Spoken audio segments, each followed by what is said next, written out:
Okay, guys, recording today, Realtor Collab. So we're changing the format, or actually we're changing it back to what I used to do. And we're doing every Tuesday now. We're going to be adding more and more value and trying to have someone new on every Tuesday, adding value.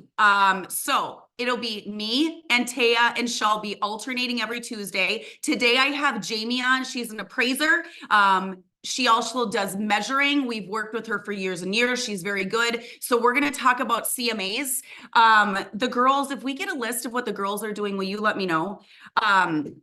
Allie. So I'll start to try to let you guys know in advance what the topics are. Sometimes they're going to be last minute, but again, that goal is every Tuesday to have someone on and start really adding value and talking about, obviously, the whole thing is always talking about right now what's going on in the market because it's changing so much. And right now from my team, it's so interesting. I think did we have 3 go under contract over the weekend? So we had 3 go under contract over the weekend. I hear so many different things from this home had 9 offers. This one is slow. Like it's kind of all over the board. Different, obviously lower price points are sometimes busier, but it's interesting. Sarah just won one for us, Rockstar, and it was just over $1.5 million. And we were not the highest offer, were we, Sarah? We were not the highest offer, but she had a love letter and they chose us and it was great. So, and thank you for getting through that. Oh my God. There was some difficulty there, but she got through it. Yay. So let's start. We'll talk about the market today after. We're going to dive in. I want to introduce you guys to Jamie. And what we're going to do is talk about CMAs because we know that if you're not pricing, last week I had like 7 listing appointments.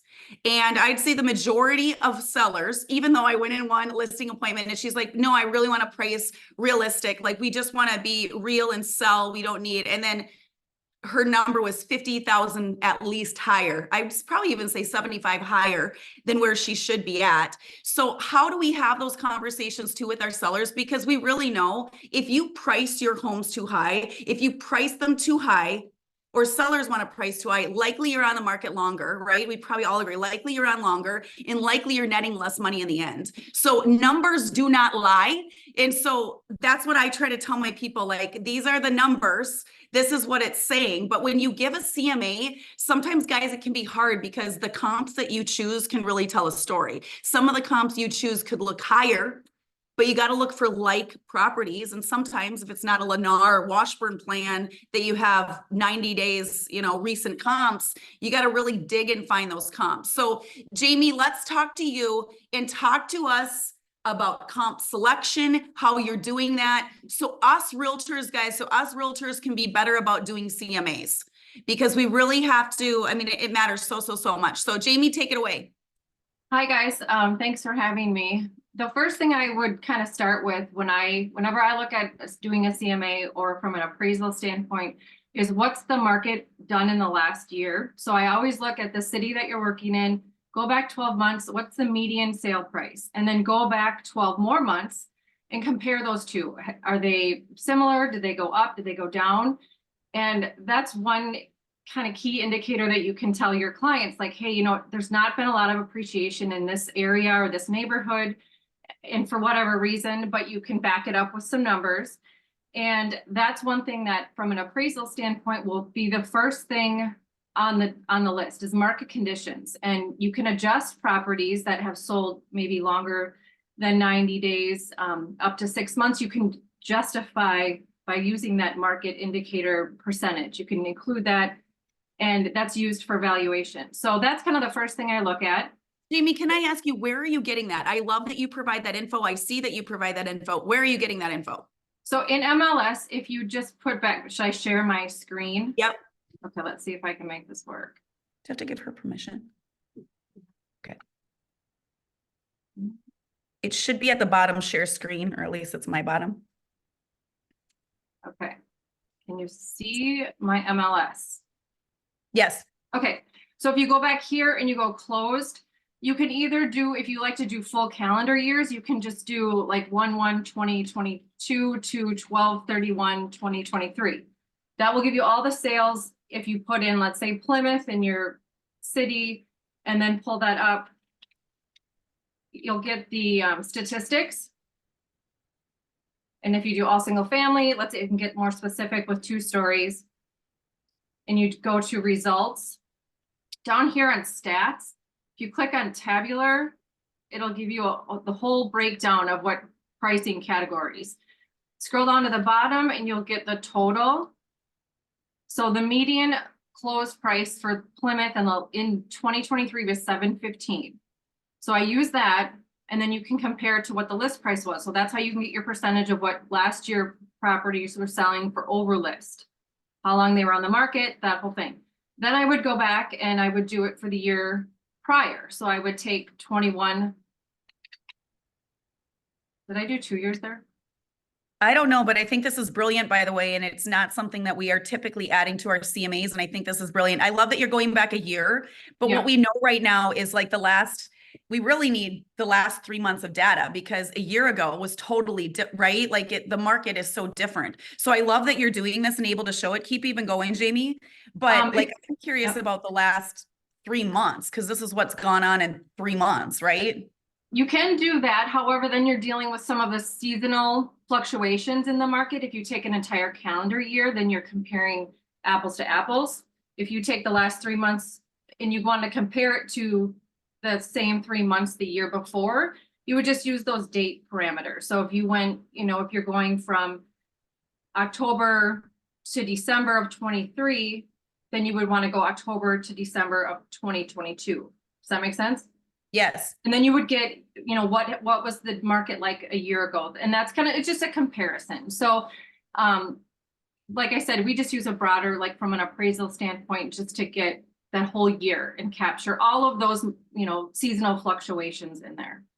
Okay, can you show that one more time? When you hit results, can you show when you scroll down what that looks like again? Because I think these are good bullet points. These are not necessarily our CMA, because when we do our CMA, we're looking at sold, active, pending, we do at the bottom, and sold. We're really looking at sold prices, dollars per finished square footage of like properties is how we do it. But I think these are amazing bullet points. So what does that say if you say results and then you scroll down? So this would be for 2023. You click statistics or stats here, tabular, and then you scroll all the way down to the bottom. This is all of the properties. Look at the median.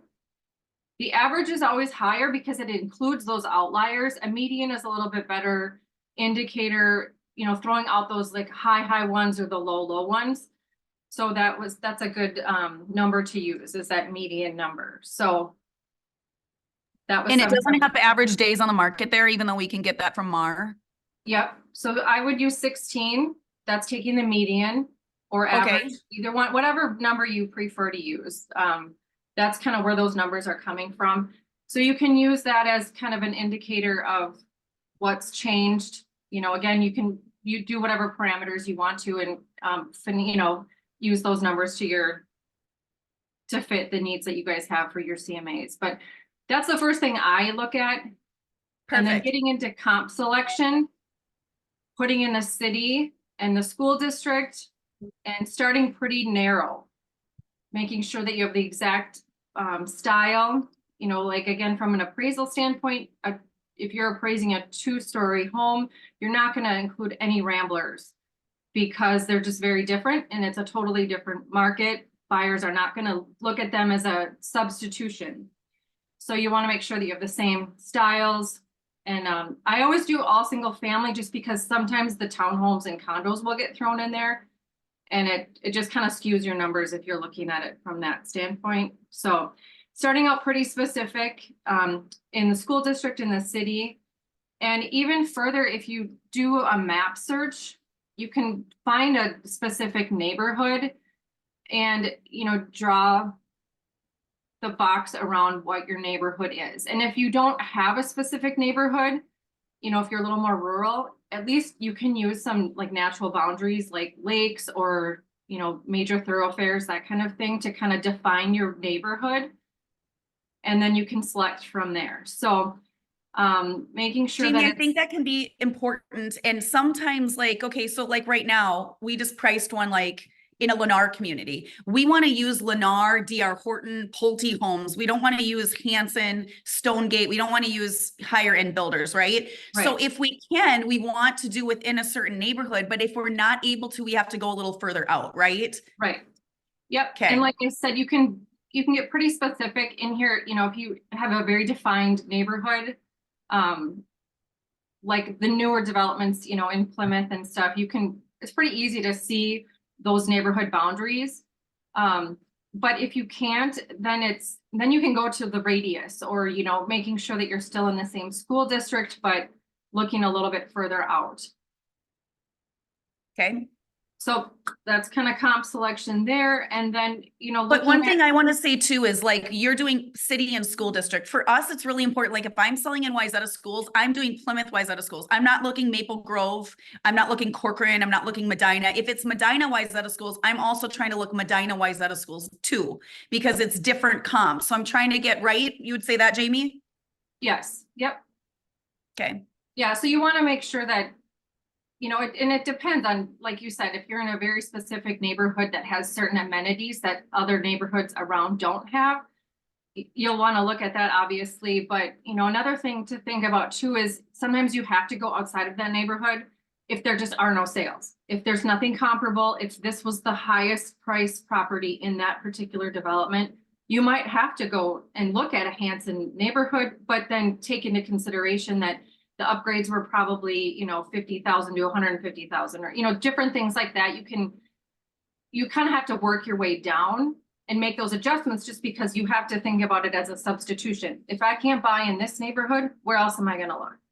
And I think it's really important on the CMA. I like that you're saying that you point out on a CMA, this is this likely will be pricing higher because it's a hands-on. It's hard because you don't want to offend a seller. You don't want to offend a seller and say, this home is priced more, it's better than yours. Like I think it's hard. You got to finesse what you're going to say, but I think it's nice on that CMA to point out that this is a Hanson home. It's not a national builder, so it prices a little bit high, but we're still using it as a comp. Otherwise, what my clients do is they go on there and they're like, perfect. Okay, this is $193 per finished square footage. We're priced right. And we know that if they price like that and go on the market like that and they go too high, they're going to last longer. They're just going to go buy new construction, right? Right. Yep.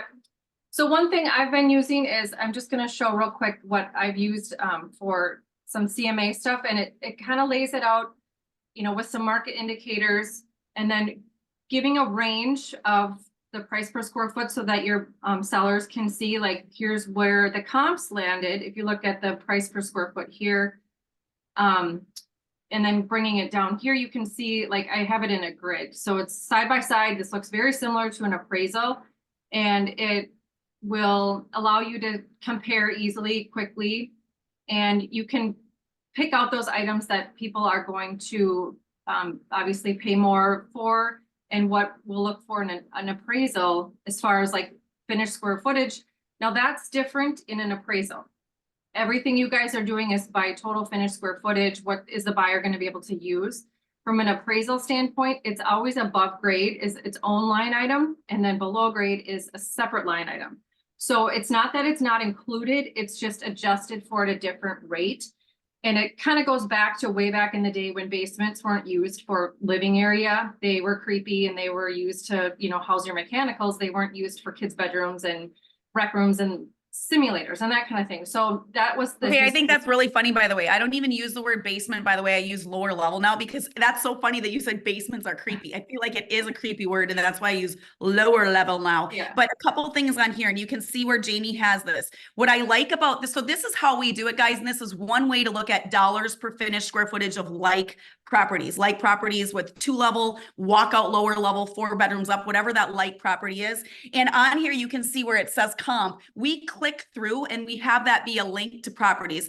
I like that because I like my sellers to be able to go on that and look through. And instead of me telling them, hey, you can see that that's a white kitchen and it has quartz counters and there's, you know, this is upgraded. The lot is upgraded. They have a deck. You don't. Like, instead of me pointing some of that out, I want them to actually see it and click on these comps. So we really try to narrow it down to like 5 active properties that are the most like for that property.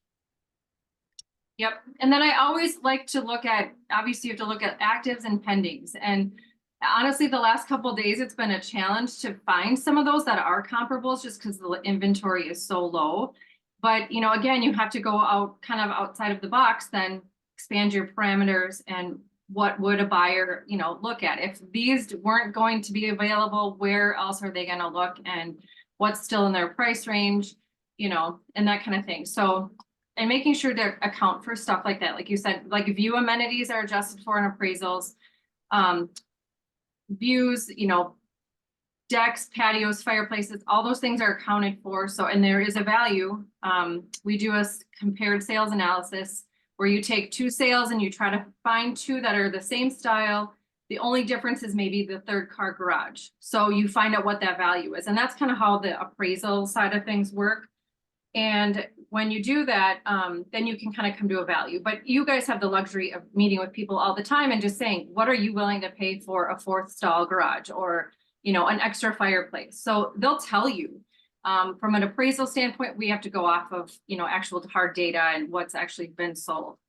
One other thing I did want to mention is when you're selling properties that have sold again, like let's say someone bought a house a year ago and now they're getting divorced, they need to sell their house. If they're expecting a high listing price, have they done it? You want to look at, have they done anything to the property and what has the market done in the last year since they bought it? Because once it gets to underwriting, your numbers need, from an appraisal standpoint, need to make sense. You can't just say, well, they bought it for 600,000, now it's worth 750.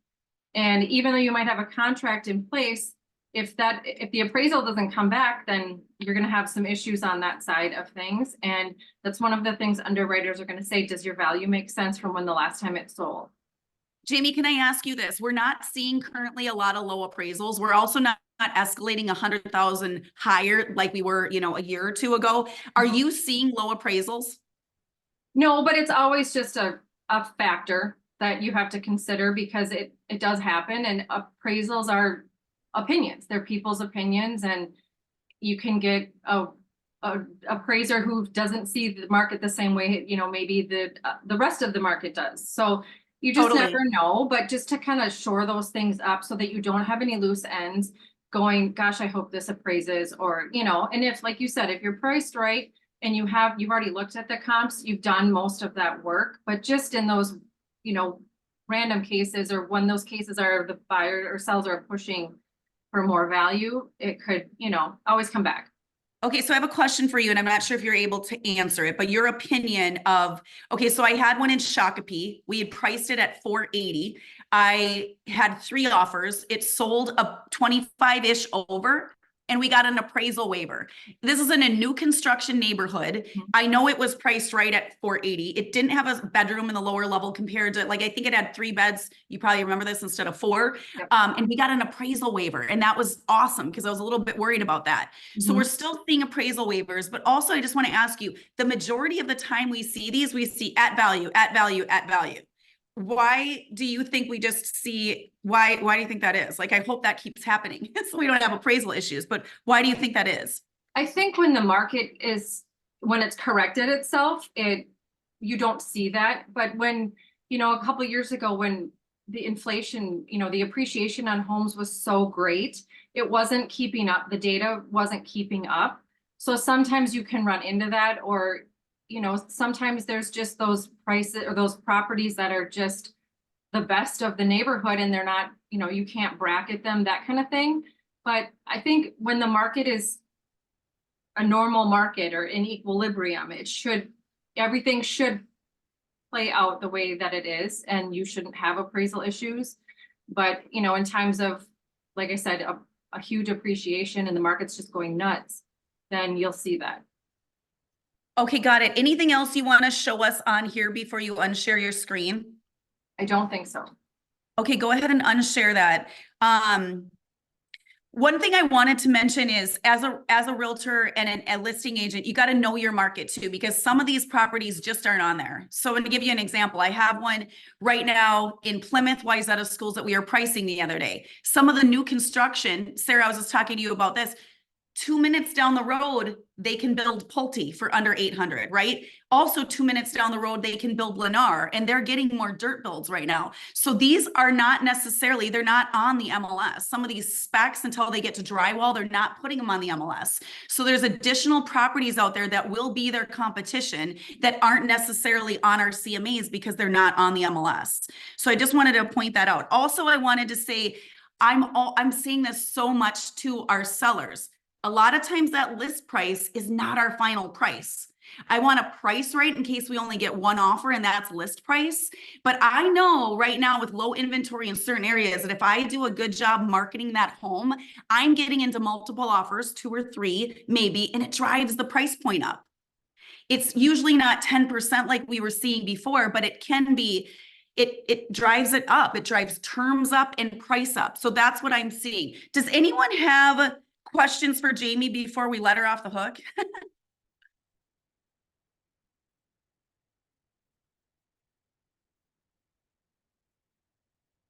Okay, so I'm gonna keep going here because we're running out of time. So one thing I want to say is I say also this to a lot of my sellers: pricing. I had someone last night want to price at whatever 99.90, right? I say this a lot. I don't typically price homes like people price cars, right? It's different. I think I price homes like somebody would search. So a buyer likely is not searching for 700 to 799.90, right? They're searching until 800. So a lot of times, and I'm curious, anyone else, if you guys have a different pricing strategy that you're using that's effective, but if someone wants to be around 8, we're on at 8. Because if someone is searching at 800 to 875 and you're priced at 799.90, they're not in that search, right? So I'm pricing how I think people are searching. Anyone else doing anything different that they want to add?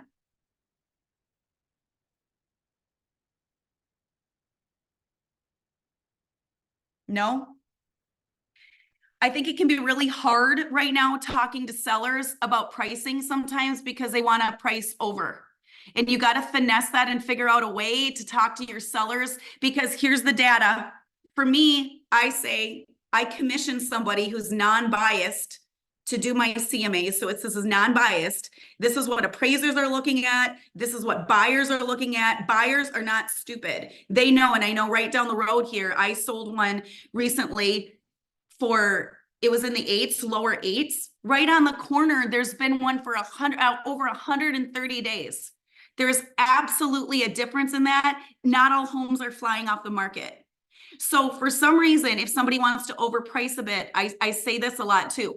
I'll partner with you on that price. It's looking about $25,000 higher than the CMA. I'm happy to partner with you on that price. And we're going to need to look at it 10 to 14 days. If we don't have offers or major traffic, we're going to need to either change condition or price. And since you're going on the market you've already met with our stager, your condition is going to be amazing, it's going to be price. And the price that is going to make a difference is a 3 to 5% price reduction, likely, not just $5,000, right? That's what matters. So I'm saying that a lot. I'll partner with you if they want to go over in price. I'll partner with you on that, but I'm already setting that expectation. We did have one on the team, just sold over the weekend that looked like 500, and we priced it. It's one of the girls, I hope you don't mind me saying this, I won't point out, but priced at 515. That sold right away. We were good, but it looked like it was a little bit over. So having those conversations just in case you're on longer, so it doesn't look like egg on your face. Kelly, did you do enough open houses? Why isn't the marketing looking? What are you doing wrong? Well, actually, we had that conversation, right? And we also have a one sheet. Do you have that one sheet, by the way? If anyone wants this one sheet, we duplicated it for the team. I think it's great because it says the market at 60. If you price for the market, you're going to get about 60% of those buyers. If you overprice by even 10%, you're getting half as much traffic. So if we have a property that goes on and literally it hardly has any traffic, I'm telling people that, okay, remember we talked about that. That not only indicates it's not 3 to 5% off. That indicates it's that triangle. That indicates that that's like 10% off. And I know you guys have seen this all over. Everyone's always using that. But this is something in our listing packets all day long that I'm talking about. Price for market value, get 60% of the people in there. You overprice, you get less people in there. So then it doesn't, you having these conversations at your listing presentation, so it doesn't look like you're doing a bad job. And yeah. Oh my gosh, that went long. Let me make sure I went through what I want to talk about. Look at what? Okay, got it. Guys, any questions about pricing? Anything that you're doing different? Anything that you feel different about? How do you feel? Let's talk about our feelings today. This is not a therapy session. Although I've had a lot of therapy sessions at listing appointments lately, but I'm like, I'm not that girl. I'm going to sell your home for as much as I can so you can take this and buy your next home, but I am not a counselor, but I have names. Got a lot of divorcee situations going on right now. If you do it right, you get 3. 2 buys, 1 sell. Okay, so that's it. Let's talk about the market then. One thing I was just going to add with that, Kelly, is I'm dealing with one right now where they're going to sell, and they just are finishing the basement. And I told them, like, she just bought it last July, and now wants to sell. They finished the basement, and I told her, right, like, the first thing I said is, any improvements you've done, just be aware you don't get dollar for dollar return. And then she came back the next day and she said, well, good news is I talked to the contractor again. They assured me that I'll get that they did such good work. I'll get exactly everything back. So because they know, because they're selling. Was I wrong? It's really hard. It's so hard when people over improve. Gosh, girls, we had one on the team. What am I thinking of? It's like, oh, I have one right now that's going to go, well, I shouldn't talk about it. But they've like put 250,000 into this home and they haven't even lived in it for 2 years. So we know that that's hard. If you were like flipping a home within 2 years, that can be really hard, and they've over improved for the neighborhood. It's hard to have those conversations, John, but I think it's very real that I used to, and the team knows this, I used to be the agent that was so upfront with people about their pricing that they wouldn't hire me. They'd hire another agent because that agent told them what they wanted to hear. That agent told them, you can go on at that price. You can go on $100,000 higher, and you don't need to do anything either. Well, then they just price reduce and win. So I think you have to be real about it. So you get the listing and you actually win it with being very real with your clients if they need to do a price reduction. I think it's hard when people over improve, John. It's hard. Yeah. And I had your voice going through my mind because I've heard you say this a few times, but I said to him, because she, was planning this price up here is what then that means her house should go for. I said, comps are down here. She's trying to throw comps at me that are new builds in the area. And I'm like, yours is not a brand new build, so it's not the same thing. But so then take yourself out of the equation. I'd say take yourself. Hey, I just wanted to let you know, I thought about what you said. I talked to an appraiser, and this is what the appraiser thinks. The appraiser thinks, those wouldn't be looked at for comps because we're looking at like plus or minus 5 years. So we can't really look at those. This is what we're looking at. I'm happy to partner with you if you want to go higher than the comps, but remember, I'm trying to make you the most amount of money. I'm not buying your property. I'm trying to make you the most amount of money. But within reason, John, there's times where if they're 100,000 over, we don't take the property. Yep. And I'm saying to people all the time, when I partner with you, I'm spending $2,500 right off the bat marketing your homes. I do things different than the average realtor. I'm spending more money on video. I'm spending more money on aerials. I'm spending more money on staging. We include that. I'm spending more money on ad spend. We have a luxury sign in your yard that's solar lit. Like a lot of things that we do, you got to figure out what your value proposition is, but I'm spending more money. I need to make sure I'm in business with somebody who wants to sell their home. Otherwise my business plan sucks because I'm losing money, right? If you don't sell. So you kind of got to figure that out. And I think it's hard as a listing agent because you want everything, but go there and you spend money and your time, and then they want to cancel and have that happen. And then you're like, shoot, I need to be more real with people. So it's hard to finesse that. But anyways, okay, super quick. I know we're going over. Let's talk about the market. Who has things going on that you guys can talk about really, really, really quick? Wins, losses, what's happening in the market. I feel like the market's all over. I'm really busy. I'm really busy with listing appointments right now. What are you guys feeling? No one's got anything going on? I can chat, but I'm not showing my face this morning. Who's It's talking? Piper. It's Hi, Piper. Piper. Hi. So I've had 2 listings. One we had in St. Louis Park. It was listed back for $499 back in October. We took it off in right before Christmas, and then we relisted it about 10 days ago. And then I've had quite a lot of interest on it, and we received our first offer last night. Pretty strong cash offer, and then last minute my sellers told me that their nephew wants to buy it instead. And so I had a very hard conversation with the other buyer's agent, because obviously I was trying to get the house sold for them and working with this agent, building rapport and doing all this, and then last minute my sellers blindsided me with the nephew offer and had to let that other agent down slowly. But thankfully we've mended the situation in the last few hours, and things are okay. But Okay, and are you still, they understand you're still getting commission? oh yes, yep, that was like number one conversation. I'm like, And I don't we're know not. if you do 6%, you don't have to say that, but usually so you get the whole 6%. So you're getting the whole 6% because the buyer doesn't have an agent, right? Correct. However, this Just see is those- yeah, what was the balloons? That was so random. This is a fun effect I a, have going on this morning. I don't know why. yes. So this is a very close family friend, and they will have 3 more houses to sell in the next 12 months. And so for now, I am just doing a facilitator fee. So I'm not really taking a buyer's commission, but I am taking a facilitator fee to cover the costs that I'm doing for the paperwork on the buyer side. Cool. And just so you guys know how I do that, and I don't have a lot, but I won't do anything for facilitating under 1%. We have the liability, and I'm happy to offer that. I'll facilitate that for 1%. Otherwise, it's no problem at all. You can just get a real estate attorney and they can facilitate that for you. You guys will figure that out on your own, but there's liability on that still. So be careful undercharging people for that. Okay, Yeah, Piper, for sure.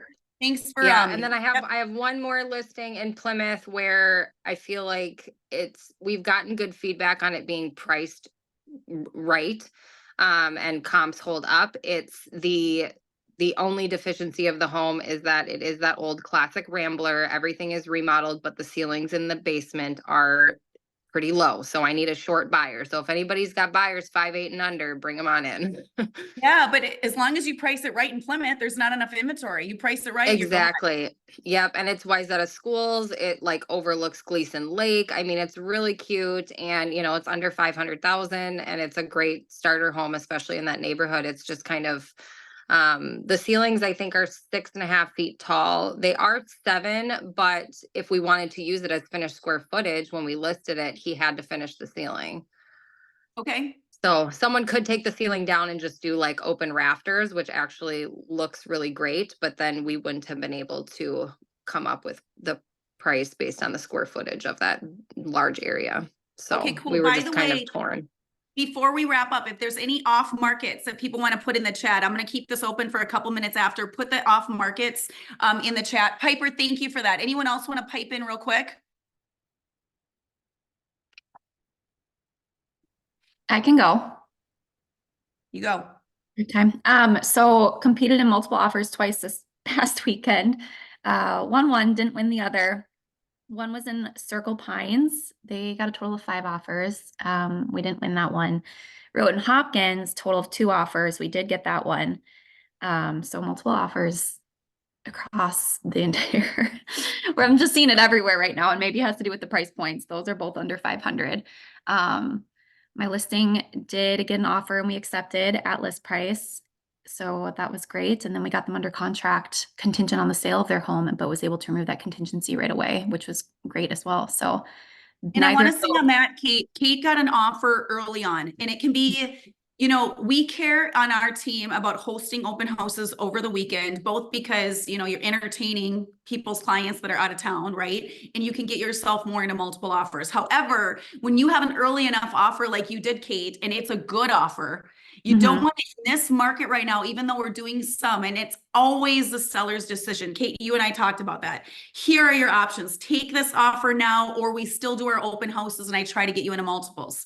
But there are times where buyers don't wait and they retract their offers, and you have to be really careful and have that conversation because you never know. Now, I've only had it happen 2 times in my career of listing homes where somebody's like, no, I'm not waiting. Oh my God, the balloons again. What is happening? But they can retract their offer, and sellers sometimes it's always the seller's decision. So Kate, you had to cancel that open. You got to be careful when you're canceling opens because third-party websites don't always update, right? So all of a sudden people are coming to the home. So make sure you're telling your sellers that, like, hey, you know, Zillow, Redfin, they might not update. I'm going to do my job and update the MLS, but if that's still on, just know people might still come. Please put a note on your door or something like that. But Kate, good job on that. Hey, Kelly, super quick on that note with the third parties not updating. I was supposed to host an open a couple weekends ago and it was canceled. So I generated a QR code and put it on a sign out front and just like left it there for, sorry, I'm on the treadmill. Just left it there for if anyone like still came and saw that it said open house canceled.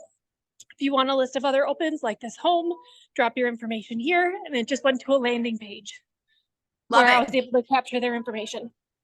So do you just have a QR code on something that you put up there and then you can change that QR code, right? Yeah. So for that one, I just like printed it on like at-home printer paper. In the future, it might be worth like laminating something, but I just taped that printer paper to one of the open house signs that I would have put out and just had it like in their front yard that said open house canceled, drop your information here. Brilliant. And did you get any response from that? Not on that one, but I think as open houses are canceled more and more often as the market heats up this spring, I'll keep doing it. And eventually, you know, the time that it takes to, you know, the 15 minutes or whatever to go put that sign out, it'll be worth it. Agree. And also too, if you're having your social media on there where you can say, you know, follow me for more coming soons or whatever that is.